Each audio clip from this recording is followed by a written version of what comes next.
The day of Ashura commemorated historically the saving of Musa alayhi salam, but we know that later on in the history of our religion, of this ummah, we know that the day of Ashura developed other meanings as well due to events that occurred on this day.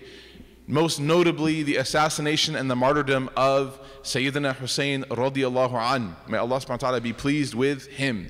Part of the family of the Prophet Muhammad sallallahu alayhi wasallam. You know, there's a reason, brothers and sisters, why every day in our prayer we say Allahumma salli ala Muhammad wa ala ali Muhammad.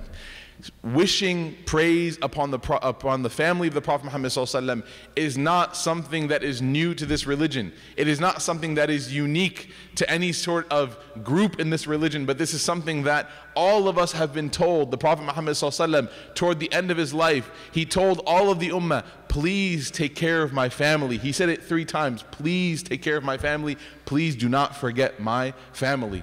And we know that after the life of the Prophet Muhammad ﷺ, his family was tested from the martyrdom of Ali radiallahu anh, from the death of Fatima radiallahu anha, and also from obviously the martyrdom and assassination of Hussain radiallahu anh.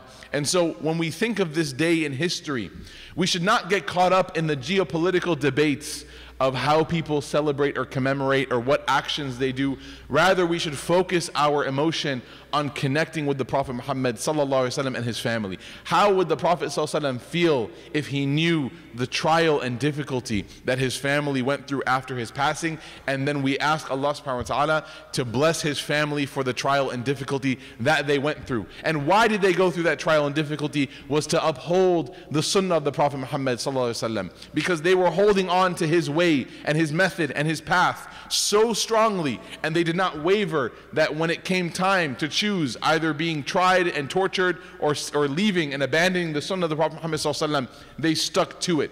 May Allah subhanahu wa ta'ala be pleased with all of them. So from the day of Ashura, we take a lesson in the story of Musa and also in the story of Hussain radiallahu anh, that we should never ever let anything waver our identity as Muslims. That we should never ever let anyone push us from following the sunnah of the Prophet Muhammad sallallahu alaihi wasallam. There might be a little bit of difficulty assigned with it, but people before us went through much difficulty to hold on to it much stronger than we have. And we ask Allah to give us strength to be on the sunnah and Sirat al-Mustaqim. Ameen ya Rabbil Alameen.